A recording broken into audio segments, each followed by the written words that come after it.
This channel is proudly partnered with the What the Funk shop. Please check out their store for all sorts of products. They have dice, miniatures, Game Master screens, home decorations, and many other things. You will find the link in the description and in the pinned comment.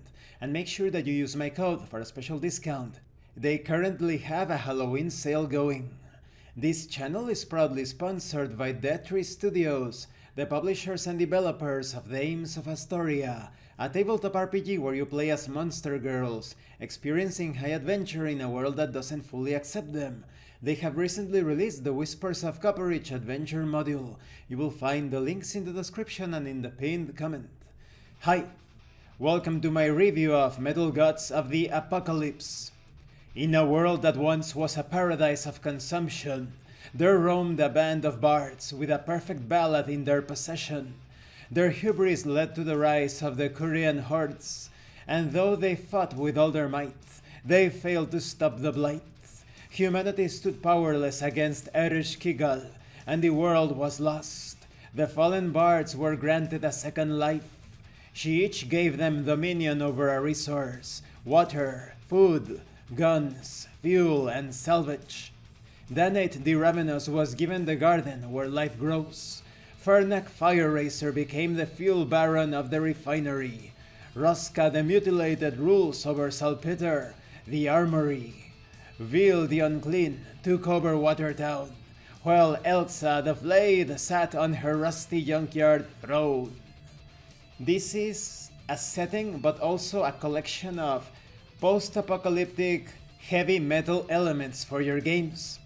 You can use this as a campaign setting, but you can also take bits and pieces from it.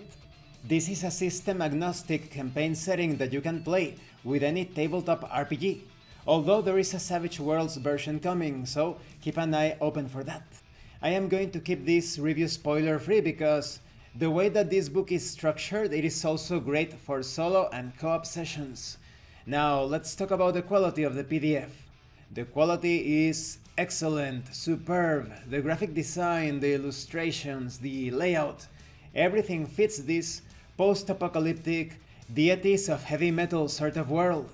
And because of the bookmarks, the hyperlinks, the excellent organization and excellent writing, it's going to be a pleasure to navigate this PDF.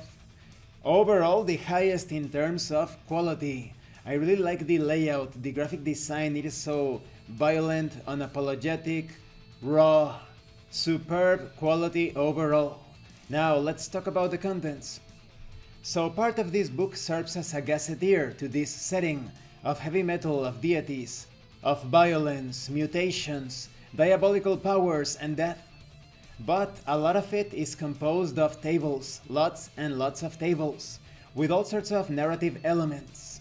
And there are also some pages that contain a salad of words, so you can close your eyes and pick any word randomly by pointing at it. Or perhaps you want to print these pages and drop some dice onto them and see where they land, what the words mean depending on the values of the dice. Maybe you obtain the result of bad omens because a d6 fell upon the bad omens. Perhaps you obtained a 4, so maybe there are 4 bad omens in your campaign. You have tables covering many places such as the Barony of Hunger, the Barony of Mutilation, the Wild Lands. You also have information on how to get to those locations, everything randomly determined. As you explore the maps, maybe you will find a necropolis, perhaps a junkyard, maybe Elsa's garden, which is a gruesome garden of flesh, rust and rot.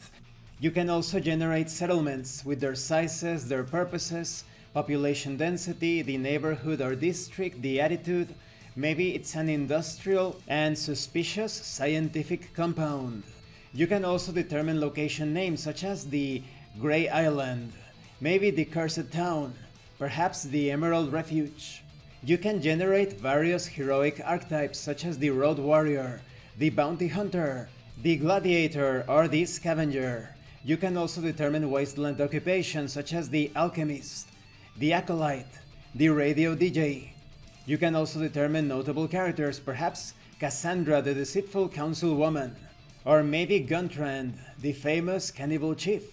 And there are so many other tables, some of them covering heavy metal fashion. Some others can generate quirks or powers. You can also generate character names, both male, female. You have a monster builder, you can generate weapons, mutations, eldritch artifacts.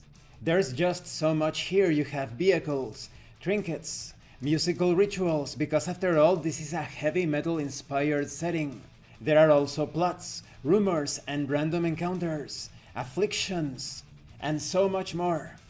So what do I think about the Metal Gods of the Apocalypse? My highest recommendation. You can use this with any system that you like.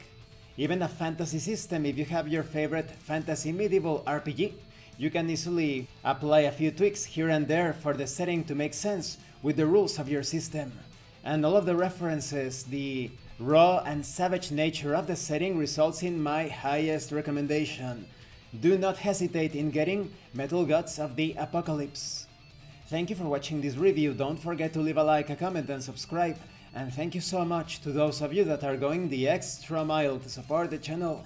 If anyone else wishes to further support the channel, consider joining as a member and enjoying exclusive tabletop RPG tips. You can also use the super thanks button. You can check out the pinned comment below. This has been Abraham L. Jaguar, a professional game master. I am currently unavailable for professional sessions, but I will put my contact information in the description and in the pinned comment for when I am available again. And remember, master roleplay and you will master the game. Once again, thank you and see you later.